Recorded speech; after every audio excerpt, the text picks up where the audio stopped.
Hello everyone, I am Professor Anupam Misra. Today we'll be discuss about Pharmaceutics Unit 3rd Pharmaceutical Aids. आज हम सभी discuss करेंगे unit third pharmaceutical ads. जो pharmaceutical ads होते हैं इनका हमारी फार्मास्यूटिकल कंपनी में बहुत ज़्यादा योगदान होता है। जब कभी भी कोई भी हम दवाई बनाते हैं, कोई भी tablet, capsule, syrup, ointment, emulsion, suspension, तो इनका उसमें बहुत बड़ा रोल होता है।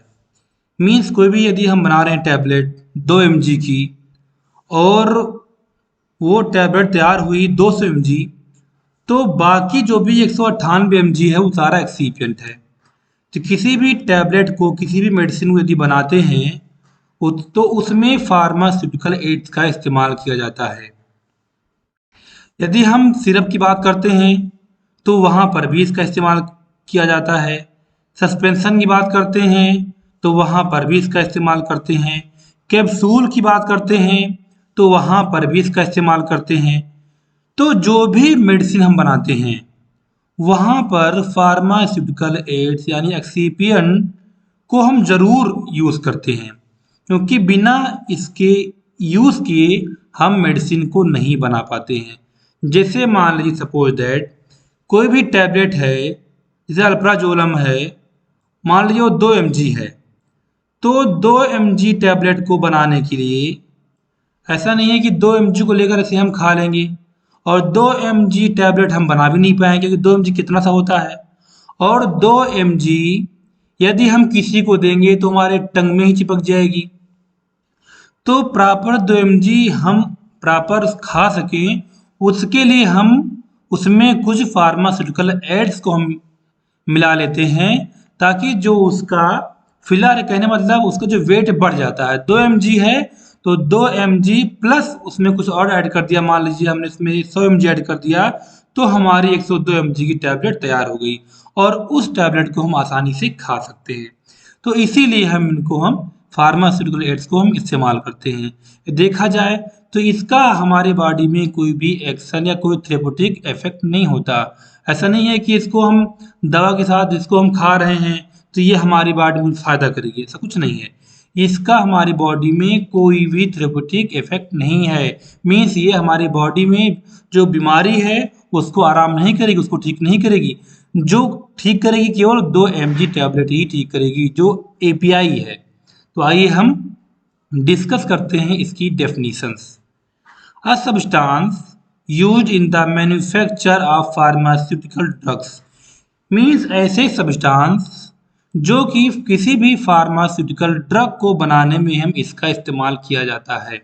मीन्स कोई भी टैबलेट हो, कैप्सूल हो, सिरप हो, कुछ भी ड्राई सिरप हो, तो उसको बनाने के लिए हम इसका इस्तेमाल करते हैं। A substance which are essential in the manufacturing of pharmaceutical preparations such as tablet, capsule, ointment, dry syrup, liquid emulsion, suspension, elixir, etc. जैसे मैंने अभी आपको बताया कि ये जो सब्सटेंस होते हैं, जो एक्सीपिएंट होते हैं, जो फार्मास्यूटिकल एड्स होते हैं, ये कोई भी दवा हम बनाते हैं, जो मैंने बताया आपको, टैबलेट हो, कैप्सूल हो, सिरप हो, ऑइंटमेंट हो, कोई भी दवा हो, उसको बनाने के लिए सबसे पहले हम फार्मास्यूटिकल एड को हम अपने पास इकट्ठा करते हैं। उसके बाद फिर हम तैयारी करते हैं कि टैबलेट हमें कैसी बनानी है। यदि हमें कोई भी टैबलेट 500 mg की बनानी है तो उसमें हम देखेंगे कि उसका जो एपीआई है वो कितना क्लेम, उसका मान लीजिए कि 150 mg क्लेम है। मान लीजिए कोई भी टैबलेट है उसका जो एपीआई है 150 mg है, बाकी फिर हम 500 mg से 150 को हम घटा देंगे, जितना शेष आता था 350 mg वो सारा फार्मास्यूटिकल एड्स होता है। और जो फार्मास्यूटिकल एड्स होते हैं ये कई प्रकार के होते हैं, अलग अलग चीज़ होती हैं।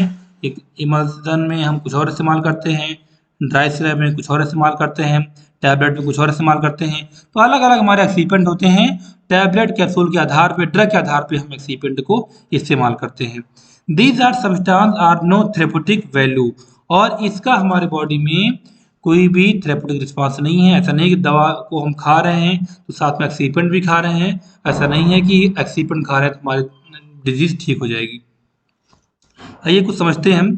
यहाँ पर देखिए एपीआई प्लस एक्सीपिएंट, एपीआई और एक्सीपिएंट से क्या बनती है, हमारी मेडिसिन बनती है। और एक्सीपिएंट को हम क्या बोलते हैं, फार्मास्यूटिकल एड्स।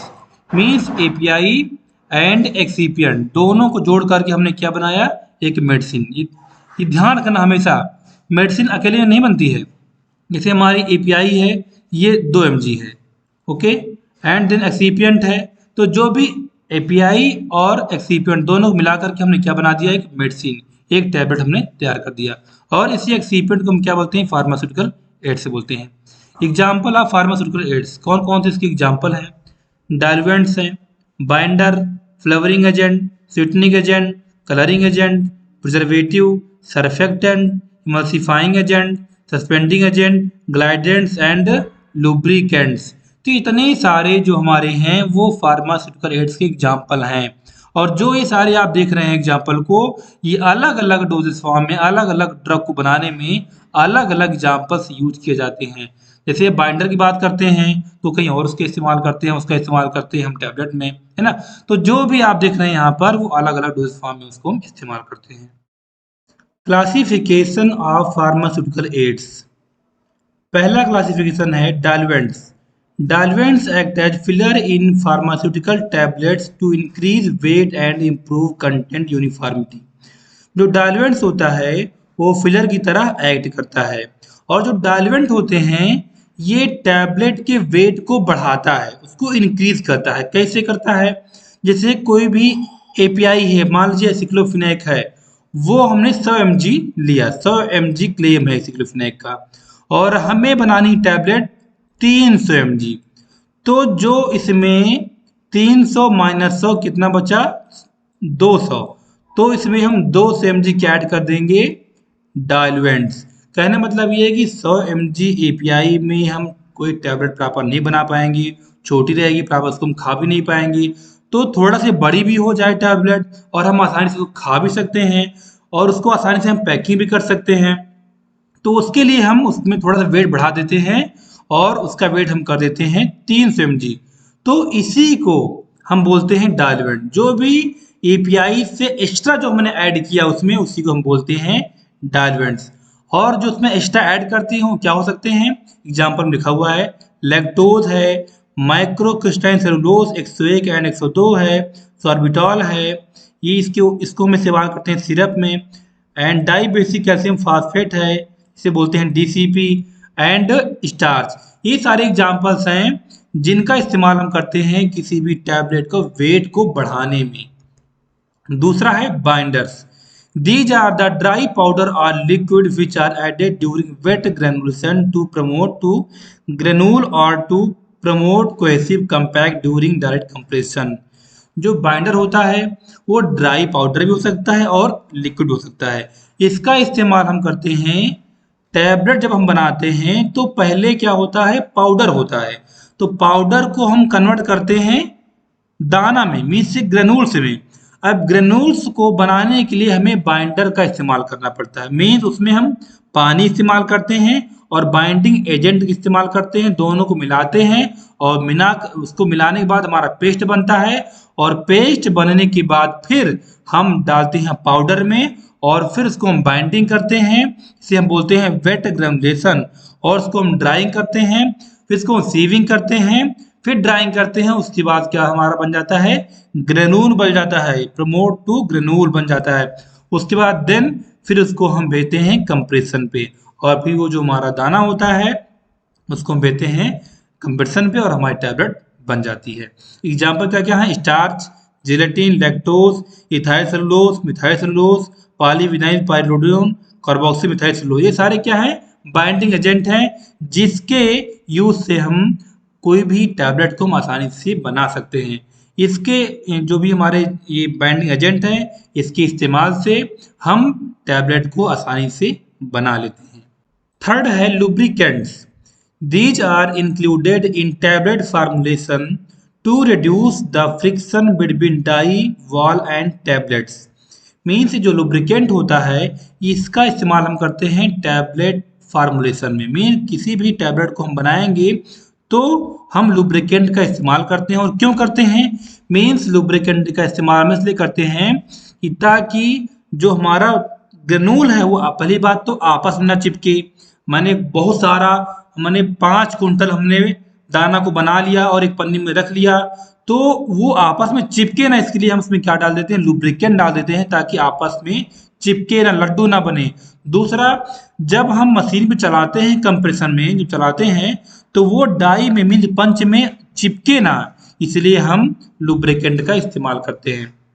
जैसा ये लिखा हुआ, they prevent adhesion of tablet to die and punches also, और इसका इस्तेमाल हम इसलिए करते हैं ताकि टैबलेट हमारी डाई में और पंच में चिपके ना, मीन्स टैबलेट में एकदम शाइनिंग रहे, इसलिए हम लुब्रिकेंट का इस्तेमाल करते हैं। एग्जाम्पल क्या है, टाल्क है, पैराफिन है, मैग्नीशियम स्टरेट, कैल्शियम स्टरेट, ऐसे बहुत सारे आपके एग्जाम्पल्स हैं जिनको हम इस्तेमाल करते हैं।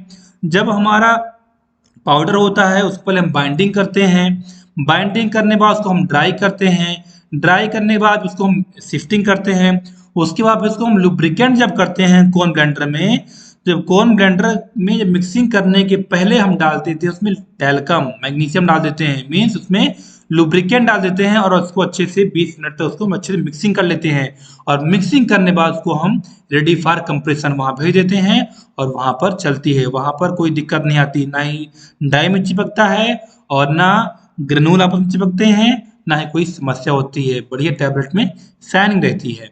नेक्स्ट आपका है glidant. These are the chemical agents that are used to add free-flowing property of granule from hopper to die cavity in case of tablet and capsule formulation। देखिए, ये जो ग्लाइडेंट्स होते हैं इनका इस्तेमाल क्यों करते हैं, जैसे मान लीजिए हम बना रहे हैं जब टैबलेट, तो हॉपर, बड़े बड़े हॉपर होते हैं, तो उसमें इकट्ठा हम 8 किलो 10 किलो उसमें हम पाउडर हम फिलिंग कर देते हैं। तो कभी कभी क्या होता है कि उसमें पाउडर आपस में चिपक जाते हैं तो नीचे पाउडर गिरता नहीं है, जब नीचे पाउडर गिरेगा नहीं तब वो हमारी टैबलेट बराबर बन नहीं पाई, खराब हो जाएगी। तो उसमें हम डाल देते हैं, जो एग्जांपल क्या लिखा है, एरोसिल या कॉर्न स्टार्च टैल्कम, इसको हम जब डाल देते हैं तो फ्री फ्लो मीन्स जब वो कोई भी डालते हैं पाउडर हॉपर में तो चिपकता नहीं, प्रॉपर डाई में गिरते रहते हैं पाउडर्स और प्रॉपर टैबलेट्स बनती रहती है। कैप्सूल जब हम फिलिंग करते हैं तो कैप्सूल में डालते हैं एरोसिल ताकि जो बारीक बारीक छिद्र होते हैं, आपने देखा होगा कैप्सूल मशीन, तो वहां पर बारीक बारीक छिद्र होते हैं, तो उसमें प्रॉपर फिलिंग हो जाए पाउडर। यदि उसमें फिलिंग नहीं होगा तो किसी कैप्सूल में कुछ कम फिलिंग होगी, कभी किसी कैप्सूल में ज़्यादा होगा, तो उसमें वेट वेरिएशंस आएंगे। तो उसमें हम डाल देते हैं एरोसिल ताकि जितने भी खाने हैं प्रॉपर सारे कैप्सूल में प्रॉपर फिलिंग हो जाए और वेट वेरिएशन ना आए, तो हम यहाँ पर इस्तेमाल करते हैं एरोसिल। ये हमारे ग्रेडिएंट होते हैं। इसका मतलब ये होता है कि कभी भी कोई भी पाउडर हमारे हॉपर्स में चिपके ना, प्रॉपर फ्री फ्रॉम फ्लोइंग हो, मीन्स उसमें डाल दें हॉपर में तो प्रॉपर पाउडर पास हो जाए और डाई में जाकर के कंटिन्यू वो प्रॉपर टैबलेट हमारी बन जाए। नेक्स्ट हेडिंग है disintegrants. Disintegrants are added to the formulation as it breaks the dosage form into smaller particles when it come in contact with the liquid, then increase the dissolution of the drug। जो disintegrants होते हैं इनका इस्तेमाल हम करते हैं tablet formulation में, means कोई भी टैबलेट बना रहे हैं तो इसका इस्तेमाल में इसलिए करते हैं ताकि टैबलेट हमारी जल्दी घुल जाए। ऐसा नहीं है कि टैबलेट आपने बना लिया और आपने डाला पानी में तो 2 घंटे तक घुल ही नहीं रही है, जब तक टैबलेट हमारी अच्छे से घुलेगी नहीं तब तक हमारी बॉडी में प्रॉपर एक्शन करेगी नहीं। तो इसीलिए हम किसी भी टैबलेट में हम डाल देते हैं डिसइंटीग्रेंट्स ताकि हमारी टैबलेट जैसे ही पानी की वाटर के कांटेक्ट में जाए तुरंत वो डिसोल्यूशन हो जाए, मीन तुरंत टैबलेट हमारी ब्रेक हो जाए, घुल जाए और अच्छे से हमारी बॉडी में रिस्पांस करे। इसका एग्जाम्पल क्या है, croscarmellose sodium, crospovidone, sodium starch glycolate and starch, ये सब सारे एग्जाम्पल्स हैं डिसइंटीग्रेंट्स की। ये जो हैं इनको हम डाल देते हैं किसी भी टैबलेट फार्मूलेशन में, मीन्स टैबलेट को बनाने के पहले जब हम लुब्रिकेंट करते हैं उसी टाइम इसको हम डाल देते हैं, और जब हमारी टैबलेट बनती है तो पहले हम टेस्टिंग करते हैं कि टैबलेट हमारी कितने मिनट में घुल रही है, क्योंकि आपको मालूम होना चाहिए कि जो अनकोटेड टैबलेट्स होती हैं उनका डिसइंटीग्रेशन टाइम ओनली 15 मिनट होता है। तो 15 मिनट के अंदर कोई भी टैबलेट घुल जानी चाहिए। यदि वो टैबलेट 15 मिनट के अंदर नहीं घुली इसका मतलब ये है कि हमारी टैबलेट सही नहीं है। लेकिन सस्टेन और कंट्रोल को छोड़ करके मैं केवल बात कर रहा हूँ जनरल टैबलेट्स, तो उनकी dt 15 मिनट से कम होनी चाहिए अनकोटेड टैबलेट्स। क्लियर? तो ये हम जो भी यूज करते हैं इनको हम इसलिए इस्तेमाल करते हैं ताकि टैबलेट हमारी जल्दी से घुल जाए। नेक्स्ट है surfactant. These are the substances that are used in emulsion to reduce the interfacial tension between two phases and make them miscible with each other. इसका इस्तेमाल करते हैं मोस्टली हम इमल्सन में। वो क्यों इस्तेमाल करते हैं? क्योंकि इमल्सन जो होता है वो बाई फेजी लिक्विड होता है और इसमें दो फेज होते हैं। जैसे मान लीजिए हमने एक लिया पानी और दूसरा लिया सरसों का तेल, तो दोनों का मैंने आपस में मिला दिया, तो क्या होता है? मिलता कभी है? कभी नहीं मिलता है। अब सोचो सरसों का तेल और पानी का तेल आपस में नहीं मिलेगा तो क्या करें? तो वहां पर इस्तेमाल करते हैं सर्फेक्टेंट। मीन्स ऐसा पदार्थ जो दो सॉल्वेंट आपस में नहीं मिल रहे हों, दोनों को मिलाने का काम कौन करता है? सर्फेक्टेंट। ये ऐसा जैसे मान लीजिए कोई दो पार्टी है, मीन्स एक लड़के की पार्टी है एक लड़की की पार्टी है, दोनों की शादी वो करा रहा है। एक बीच का आदमी है, वो बोला कि भाई एक लड़का इतना सुंदर इतना अच्छा है और आप जाकर इसको देख लीजिए, शादी अच्छी है। और वो गया लड़की वाले से, भाई देखो लड़का वाले से बोला कि भाई लड़की अच्छी है, आप देख लीजिए, अब रिश्ता अच्छा ठीक ठाक है, आप देखकर शादी कर लीजिए। मैं दोनों को बता दिया कि भाई रिश्ता ये अच्छा है, आप जाकर शादी कर सकते हैं। अब दोनों आपस से मिले, सब कुछ देखे, ताकि आपस में बातचीत किए, अपना देख लिए क्या करना क्या नहीं करना है। लेकिन जो मिलाया वो बाइकाट हो गया। भाई दोनों आपस में नंबर ले लिए, अपना पूछताछ करने लगे, बातचीत करने लगे क्या कैसे है, लेकिन जिसने मिलाया उसका यहाँ पे कोई रोल नहीं है। उसी प्रकार सर्फेक्टेंट होता है। मीन्स केवल वो दो पार्टी को, दो सॉल्वेंट को जो आपस में अननोन है, एक दूसरे को जानते नहीं है, उन दोनों को आपस में मिला करके और ये अपना अस्तित्व खत्म कर देता है, उसी को बोलते हैं सर्फेक्टेंट। हमें लग रहा है आपको ये अच्छे से समझ में आ गया होगा। इसका एग्जांपल क्या है? सेट्रीमाइड एंड ट्यूनेटी, ये ऐसे एग्जांपल्स हैं, उनको हम डाल देते हैं तो जो दो इमिसिबल सॉल्वेंट हैं वो आपस में दोनों को जोड़ देता है। ये हमारे एग्जांपल्स हैं। सातवीं हेडिंग है suspending agent. These are chemical substances that are used in suspension formulation. ये सब्सटेंस मोस्टली सस्पेंशन फार्मुलेशन में ही इनका इस्तेमाल किया जाता है। The main purpose is to increase the viscosity of the solvent so that solid particles are uniformly distributed throughout the medium. जो suspending agent होते हैं इनका हम सस्पेंशन में ही इस्तेमाल करते हैं, क्योंकि सस्पेंशन में दो फेज होते हैं, biphasic, means solvent and solute. जो सस्पेंशन होते हैं वहां पर एक होता है सॉल्वेंट एक होता है सोल्यूट, लेकिन आपस में इनसॉल्युबल होते हैं। यदि सोल्यूट और सॉल्वेंट आपस में सॉल्युबल हो जाएंगे तो वो क्या हो जाएगा? सिरप या तो सॉल्यूशन। लेकिन जब इनसॉल्युबल होगा तो क्या होगा? Suspending agent. अब दोनों अब आपस में इनसॉल्युबल हैं, यदि नहीं घुल रहा है तो वो क्या होता है कि नीचे जाकर वो बैठ जाता है। जब नीचे सेडिमेंट हो जाएगा तो हम क्या करते हैं? उसका हम विस्कासिटी बढ़ा देते हैं, मीन्स उसको हम गाढ़ा कर देंगे, और जब गाढ़ा कर देंगे तो वो नीचे बैठना कम हो जाएगा। नीचे बैठ अगर बैठता भी नीचे तो 4-5 घंटे बाद, या तो 5-6 महीने बाद, या तो साल 1.5 साल बाद बैठता है।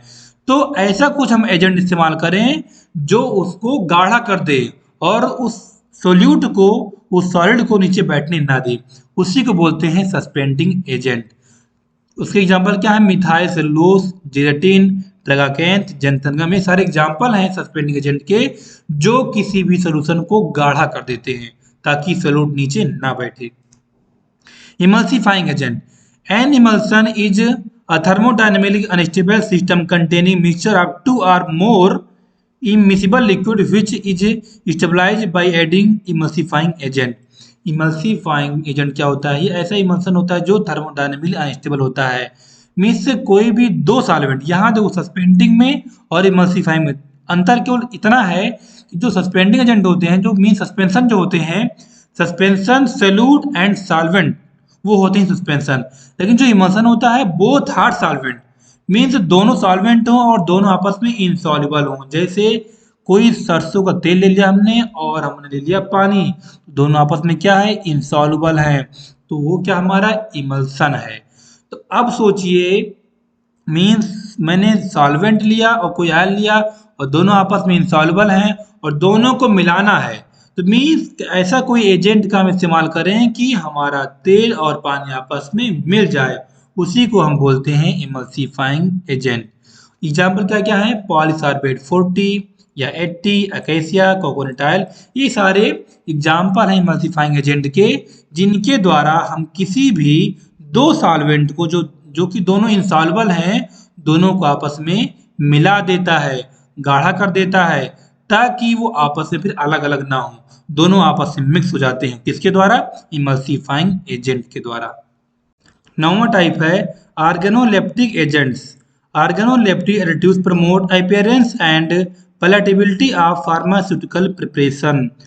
ऑर्गेनोलेप्टिक एडिटिव्स फार्मास्यूटिकल प्रिपरेशन में कलर, अडर और टेस्ट को एनहांस करता है। If the product does not have acceptable colour, odour and taste, the patient would try to avoid using it. Colouring agent जो होते हैं हमारे, या फ्लेवरिंग एजेंट जो हमारे होते हैं, या स्वीटनिंग एजेंट जो हमारे होते हैं, उनको हम टैबलेट सिरप में इस्तेमाल इसलिए करते हैं ताकि कलर, अडर और टेस्ट को मास्क किया जाए। कहने मतलब ये है कि जो भी सिरप में कलर थी, जो भी अडर है, जो भी टेस्ट है, उसको मास्क करके उसमें हम दूसरा कलर, अडर और टेस्ट को डाल दें, ताकि पेशेंट इजी वे में उसे खा सके और उसे कहीं कोई समस्या ना आए, उसे वोमिटिंग ना हो। ऐसा ना हो कि उसको सिरप पिलाएं तो उसको वोमिटिंग हो जाए, टैबलेट लाएं तो दवा ना खाए। तो किसी भी डोजेज फॉर्म में कहीं कोई समस्या ना आए, इसीलिए हम वहाँ पर इस्तेमाल करते हैं ऑर्गेनोलेप्टिक एजेंट्स। ये 3 प्रकार के होते हैं, पहला कलरिंग एजेंट, दूसरा फ्लेवरिंग एजेंट एंड तीसरा स्वीटनिंग एजेंट। फर्स्ट पढ़ते हैं colouring agent. Coloring agent used in pharmaceutical must be approved and certified by Food, Drug and Administration and Food, Drug and Cosmetics Act।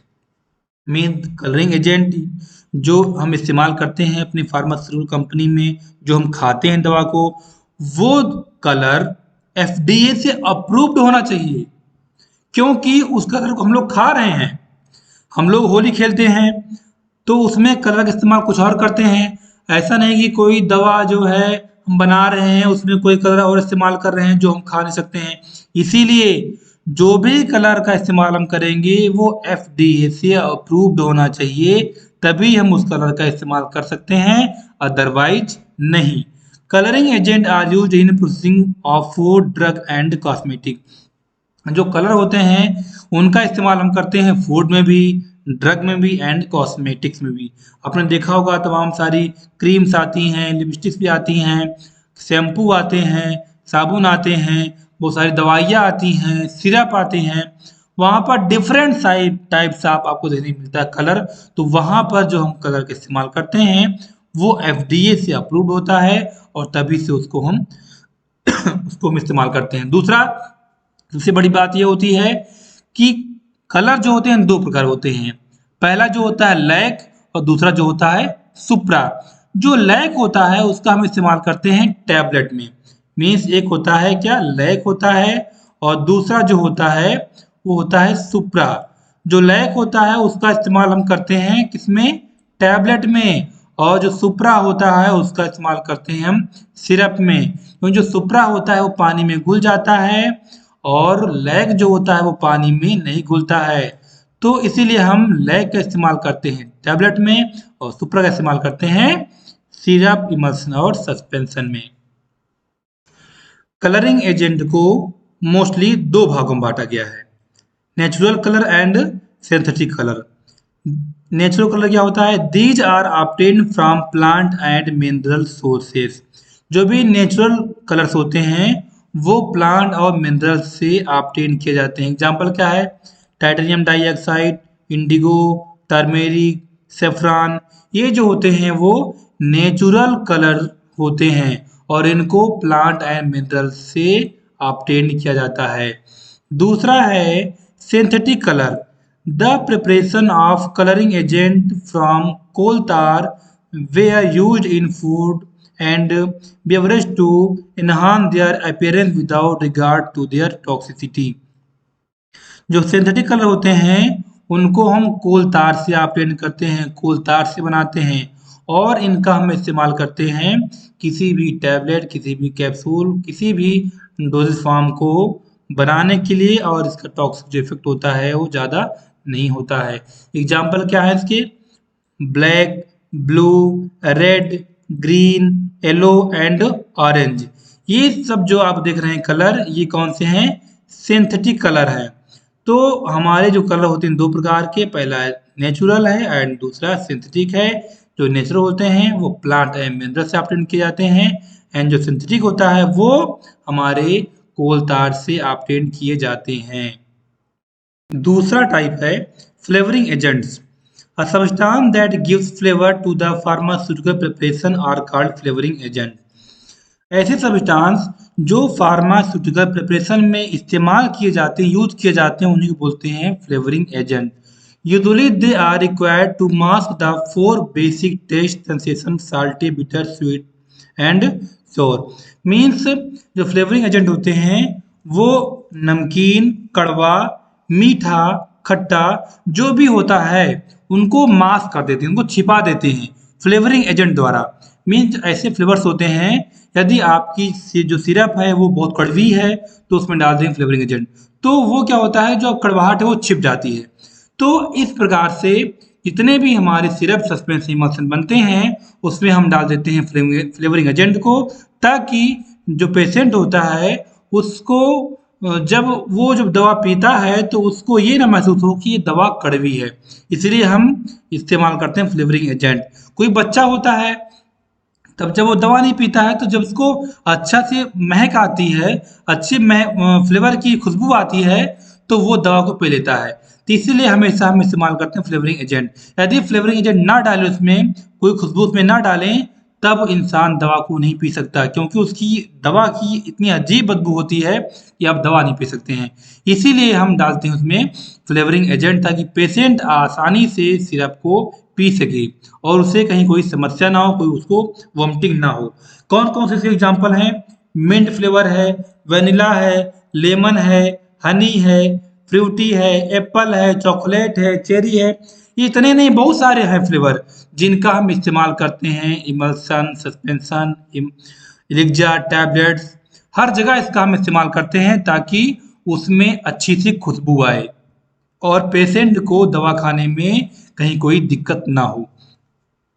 Third heading है sweetening agent. Sweetening agent are use to impart sweetness to the preparation. Sweetening agent का इस्तेमाल करते हैं जो भी दवाइयाँ बनती हैं उनको मीठा करने के लिए।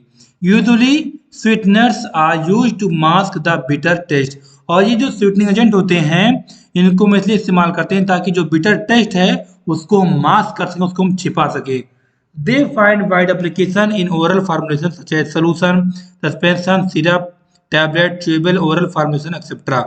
मीन्स जो स्वीटनिंग एजेंट होते हैं उनको हम जो इस्तेमाल करते हैं सस्पेंशन में, इमल्सन में, सिरप में, टैबलेट में, च्यूबल में, ताकि जो हमारी दवाई है वो कड़वी ना लगे और पेशेंट आसानी से उसे खा सके, ताकि उसे वोमिटिंग ना हो, कोई दिक्कत ना हो। जैसे मान लीजिए सिरप की बात करते हैं, यदि सिरप कोई बहुत कड़वी है और उसमें हम डाल दिए स्वीटनिंग एजेंट, तो क्या होता है कि हमारी सिरप थोड़ी सी मीठी हो जाती है और पेशेंट उसको आराम से पी लेता है। इसके एग्जाम्पल क्या है? शुगर है, सुक्रोज है, सचरीन है, सार्बिटॉल है, एस्पार्टम है। ये सारे एजेंट हैं जिनको हम अगर किसी भी डोजेज फॉर्म में डाल देते हैं तो हमारा जो दवा है, जो डोजेज फॉर्म है, वो मीठी हो जाती है और पेशेंट उसको आसानी से खा सकता है और पी सकता है।